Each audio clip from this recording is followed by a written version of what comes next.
Hey guys, press the bell icon and never miss a video from New Tech Entertainment. Bharat एक कृषि प्रधान देश है जिसमें विश्व के पशुओं की संख्या का 1/5 भाग है। दुधारू पशु व बैल कृषि के मुख्य आश्रय हैं। हमारे देश में डेयरी विकास की प्रगति के लिए पूर्ण रूप से समर्पित राष्ट्रीय डेयरी अनुसंधान संस्थान एक ऐसा संस्थान है जो डेयरी विकास योजनाओं को सफल बनाने के लिए विकसित तकनीकों और अपनी सेवाओं से लाखों दुग्ध उत्पादकों और उपभोक्ताओं को लाभ पहुंचा रहा है। जानवरों का कैसे सिलेक्शन करें, कैसे रख रखाव करें, क्या उनका खान पान हो, दूध उत्पादन के बाद उसको किस तरीके से प्रोसेसिंग किया जाए, किस तरीके से मार्केटिंग किया जाए, हम इसकी ट्रेनिंग किसानों को देते हैं और हमेशा कहते हैं कि प्रोडक्शन के साथ साथ प्रोसेसिंग भी अपने पास रखो। NDRI अनुसंधान व शिक्षण में सहयोग देकर अपनी महत्वपूर्ण भूमिका निभा रही है। इस समय संस्थान डेयरी टेक्नोलॉजी में बीटेक के अतिरिक्त 12 विषयों में स्नातकोत्तर और डॉक्टर कार्य संचालित कर रहे हैं। डेयरी तकनीक के इस स्नातक कार्यक्रम में प्रयोगात्मक शिक्षण एक विशेष घटक रहा है।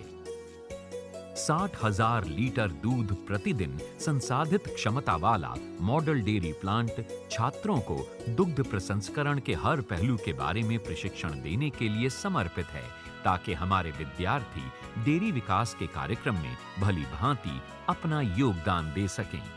सर्वप्रथम डेयरी विज्ञान के अनुसंधानों को प्रयोगशाला में जांचा व परखा जाता है, फिर उन तकनीकों को कृषकों तक पहुंचाया जाता है ताकि वे इनको अपनाकर अपने व्यवसाय से भरपूर लाभ प्राप्त कर सकें। हमारा सबसे महत्वपूर्ण काम इस समय जो चल रहा है वो दूध में मिलावट को अति शीघ्रता से पता लगाने के लिए चल रहा है, क्योंकि आपने देखा होगा कि दूध में जब मिलावट होती है, जब तक उसको पता नहीं लगाया जाए तब तक उसमें रोकथाम नहीं हो सकती। संस्थान का लक्ष्य है दुग्ध उत्पादन, डेयरी पशु प्रबंधन, डेयरी पशुओं की आनुवांशिकी में सुधार, दुग्ध प्रसंस्करण की नई तकनीक एवं नए उपकरण को डिजाइन करना, दुग्ध उद्यमियों को आत्मनिर्भर और दुग्ध व्यवसाय को लाभदायक बनाने के लिए ये संस्थान प्रयासरत है। डेयरी पशुओं पर किए जा रहे अनुसंधानों के द्वारा गाय की नई संकर प्रजाति विकसित की गई, जो भारतीय जलवायु एवं कृषि परिस्थितियों के समानुकूल है। हमारी अपनी देसी नस्ल के पशु हैं जो कि हमारे वातावरण को अच्छी तरह सहन कर सकते हैं, विपरीत परिस्थितियों को। तो ऐसे पशुओं को ब्रीडिंग करने की ज़रूरत है और सलेक्शन करने की ज़रूरत है, जिससे कि किसान भाई उससे अधिक उत्पादन ले सकें। राष्ट्रीय डेयरी अनुसंधान संस्थान के वैज्ञानिकों ने 6 फरवरी 2009 को भैंस का क्लोन विकसित किया। गरिमा क्लोन्ड कटड़ी का जन्म विश्व स्तर का कीर्तिमान है, जो भारतीय पशु विज्ञान में एक अनोखी आशा लेकर आया है। एक तरह से जीरोक्स मशीन में रख के उसकी 2 कपियाँ, 5 कपियाँ, 10 कपियाँ, 20 कपियाँ, इवन 100 कपियाँ ऐसे बन सकती हैं।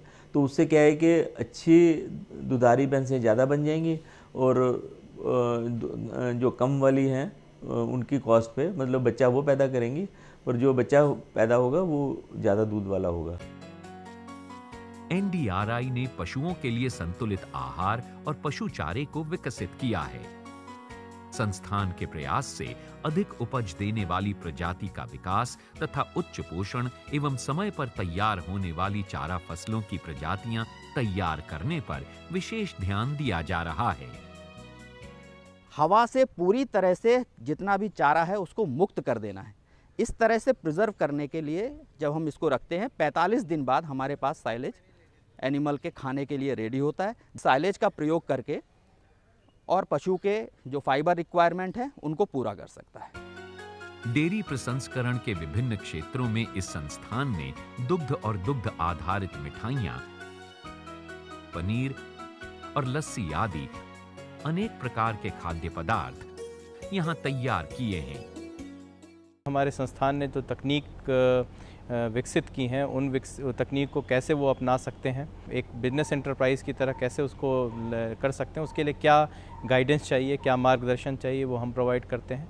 साथ ही हम जो है फंडिंग एजेंसीज़ जितनी भी हैं जहाँ से लोगों को रोज़गार के लिए ऋण उपलब्ध हो सकता है, उन फंडिंग एजेंसीज़ के साथ भी लोगों को टाई अप करवाने का काम करते हैं। संस्थान के पास 2000 से ज्यादा डेयरी पशु हैं। यहाँ गाय, भैंस, बकरी व अन्य पशु हैं जो दूसरे अनुसंधान कार्यों के काम आते हैं। गाय और भैंस के कृत्रिम गर्भाधान के लिए अत्याधुनिक प्रजनन अनुसंधान केंद्र हैं। सांड की उर्वरता एवं आनुवांशिक श्रेष्ठता का गाय एवं भैंसों की उत्पादन और पुनरुत्पादन क्षमता को बढ़ाने में महत्वपूर्ण भूमिका है। ये केंद्र वीर्य प्रसंस्करण, मूल्यांकन, संरक्षण और वितरण का कार्य करता है। इनकी सिलेक्शन क्राइटेरिया है अच्छा नस्ल का, अच्छा दुग्ध उत्पादन क्षमता वाले मादाओं के मेल को रेयर करके हम लोग उसका सीमेन उपलब्ध करवा रहे हैं। कृषकों को दुग्ध उत्पादन, फसल उत्पादन एवं पशुपालन से जुड़ी नवीनतम तकनीकों की जानकारी प्रदान करने हेतु पशु चिकित्सा केंद्र, महिला कृषि दिवस और खेत प्रदर्शन आदि आयोजित किए जाते हैं।